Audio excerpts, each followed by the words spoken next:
Hey, g'day. I'm going to be cutting up some Wyloo Agate. This is Wyloo Agate. So I'm going to be cutting it up. I've got some big chunks here. Cutting it into smaller pieces, putting it in the tumbler for a few weeks and see what comes out the other side. Thanks for tuning into my YouTube channel.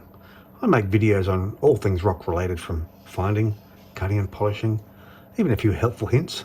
If you haven't already subscribed, please consider doing so. It doesn't cost anything, it's free to subscribe, and it will help me build my channel. Thanks. Jeez, it's heavy. That's not even the biggest one. I've just wet these so you can see the agate sort of patterns that run through it. It's pretty random sort of patterns. Oh, and up until a few months ago, I really didn't know what this was. I had a few pieces, but I didn't know what it was called, and then I found out it's called Wyloo Agate. It's from the Wyloo area in Western Australia. So there you can see those black and white patterns running through it. I'm not totally sure how it's going to polish, how it's going to cut and polish, because it does have a lot of pockets in there, like crystal pockets, druzy pockets. But this one I'm not even sure. It's Wyloo Agate, but he'll get chucked in with them as well. And lastly, I'm not going to bother wetting this one because it won't fit in the bucket. This one here, I think I weighed it about 13 kilos. So that's going to be fun cutting that one. It'll be a matter of cutting maybe a third of the way through and then getting a hammer and chisel and breaking the rest off into usable, cuttable pieces. So yeah, join me as I cut and polish some Wyloo Agate. Alright, so this is that big chunk of Wyloo Agate being cut. Cut about maybe a third of the way through and then hit it with a chisel just to get it down to more usable pieces, like usable so I can fit through the saw. That does a pretty good job.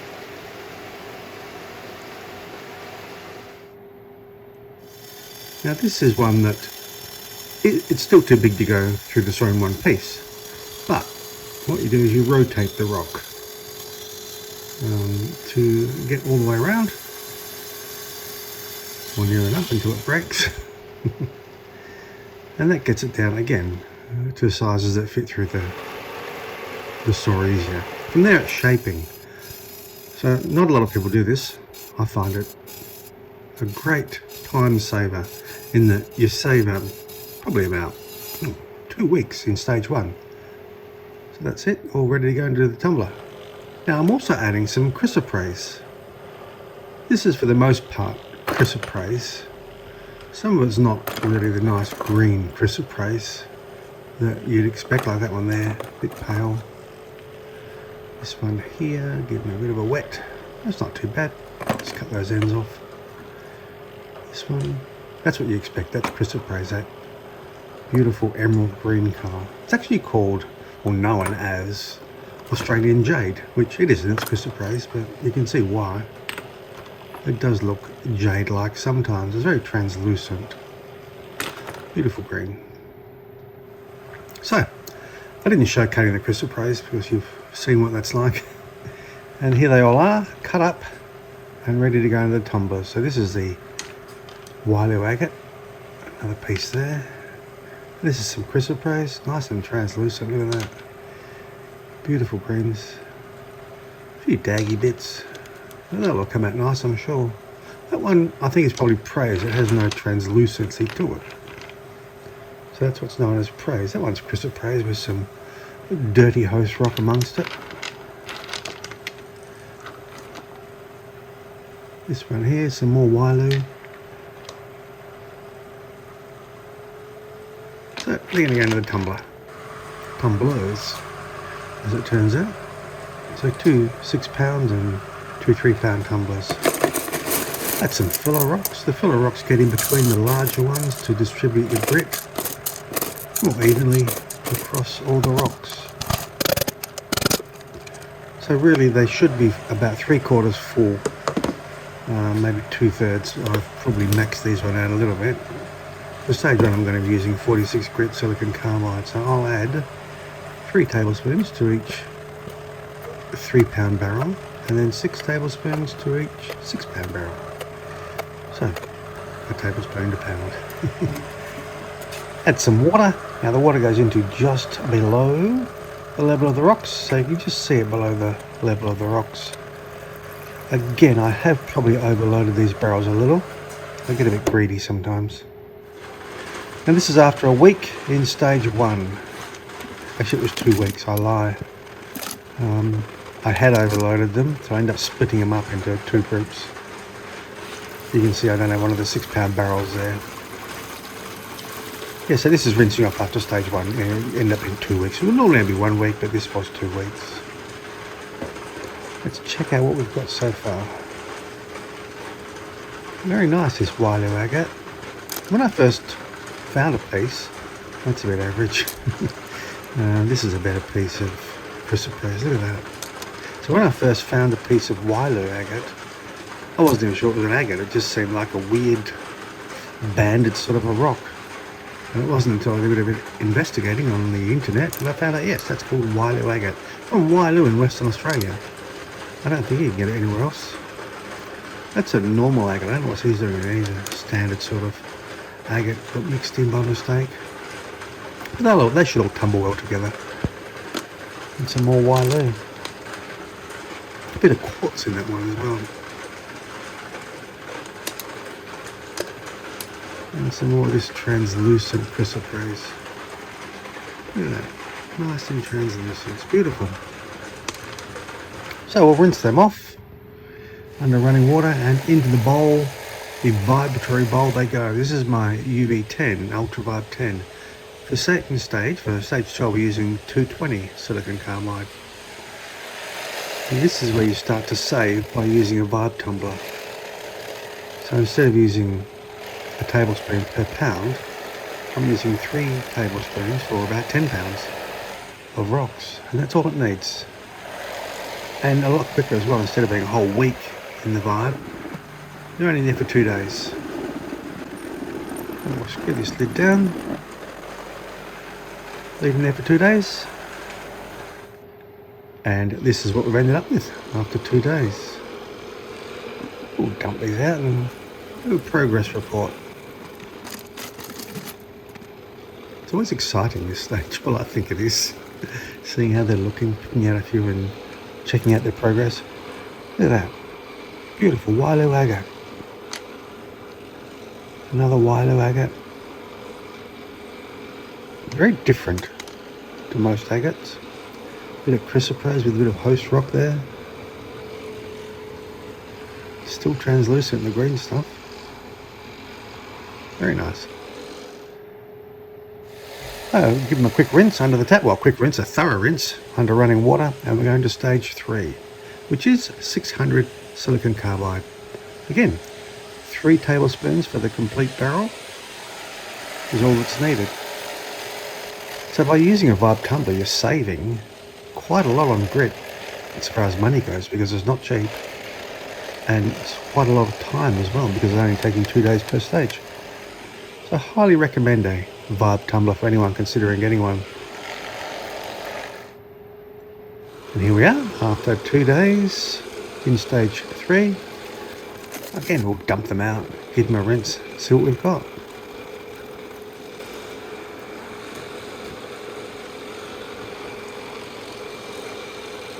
This one, yeah, I'd say that's chrysoprase. It's on the verge of being praise. It is slightly translucent. It's very translucent, that one. It's a weird shape, isn't it? I got a bit lazy when I was shaping that one.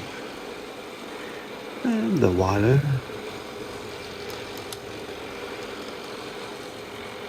That agate again keeps popping up. So, stage 4, final polish. Inferior, you'll see what I mean later. So, 1 micron aluminium oxide. Again, 3 tablespoons. They're quite big tablespoons because I have really loaded up this barrel with rocks. There's a lot of rocks in here, probably a few too many, but they seem to be rotating or vibrating well. So again, 2 days, we'll dump them out and check their progress.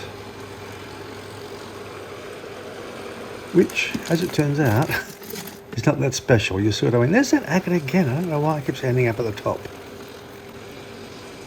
But you'll see what I mean. I'm not really at this stage. They should be nice and glossy, especially being agates and chrysoprase. They should be very glossy. I'm just going to give this one a bit of a dry on the old jeans there, and you'll see what I mean. It is glossy, but boy, you'd expect a lot better than that after stage 4. I'm not sure why. I think because the Wyloo Agate has a lot of cracks and holes, that it was probably bringing grit over. So stage 2 grit went over to stage 3 into final polish. So it just wasn't polishing that well. So what I decided to do is give it an ultrasonic clean before running them through stage 4 again. And you'll see what I mean by grit that's caught up in holes and cracks in the rocks in a minute, by how much rubbish comes out of these rocks. He takes a while to get going. We'll leave him running for a second. This one here. Yeah, there's a lot of junk coming out of that. And these ones too. So all that, it might be stage 2 grit caught up, it might be stage 3 grit caught up, but either way it's stopping stage 4 from doing its job. That's after ultrasonic cleaning. It's okay. Yeah, it's not too bad, but I just reckon I can do better. So, time to bring out the big guns. For this we'll be using 2 micron cerium oxide. I've used this a few times before, but it can be troublesome in that it really gets into cracks. But I'm willing to give this a bit of a gamble just to see what happens. And as it turns out, it does get into the cracks. You'll see what I mean once I try rinsing these ones out. So yes, 3 tablespoons again. This is cerium oxide. It's meant to be the better polished than aluminium oxide. Lid goes on. See you in 2 days. Alright, let's dump them out. It's been 2 days. I'll dump these rocks out. The cerium, instead of being white like the aluminium, has that pink tint to it, which makes, when it gets caught in the cracks, look even worse. You'll see this. And because it is 2 micron, it really gets into cracks a lot deeper than the 1 micron aluminium oxide. It's everywhere. So these will now get an ultrasonic clean. Normally I would just rinse them in borax, but I don't see the point if they've got all this junk caught up in them. So I'm going to give them another ultrasonic clean, and then they'll go into a borax rinse from there.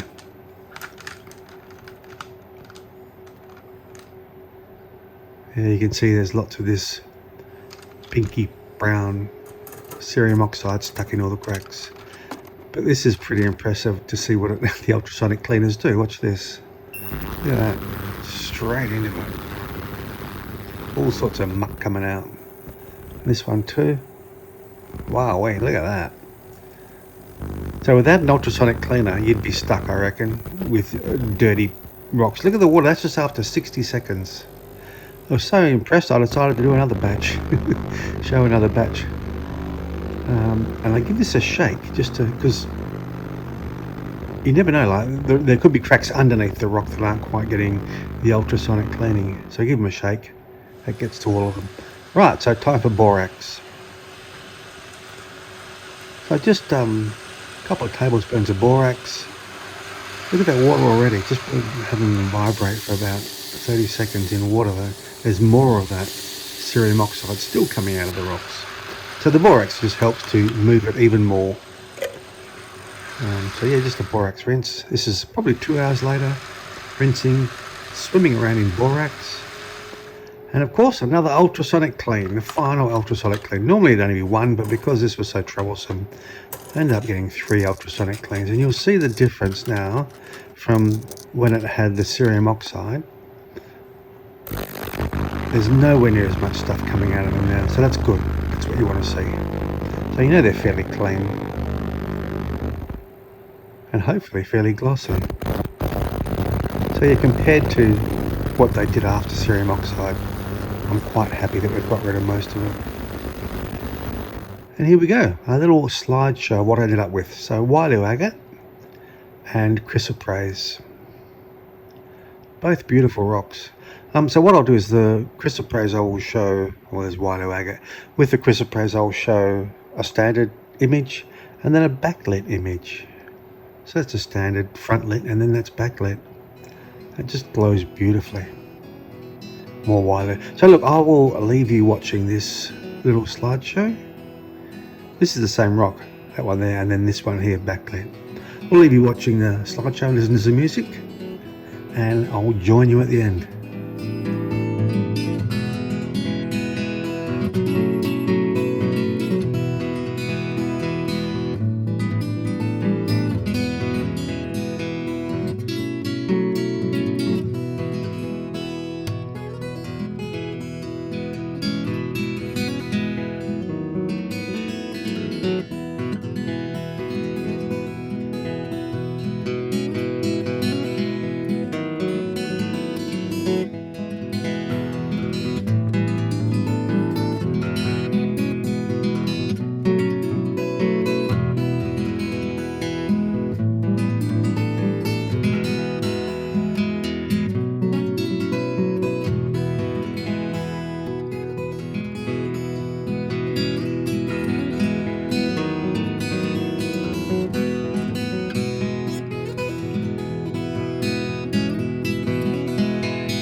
So there you go, a batch of Wyloo Agate and Chrysoprase polished. I'm not overly happy. I'm happy enough. I just think I could have got a better gloss if I'd taken more time with them. But with all those holes and cracks in the rocks, it was always going to be a struggle. So yes, I hope you enjoyed this video. If you haven't already subscribed, please consider doing so. I'll see you next time.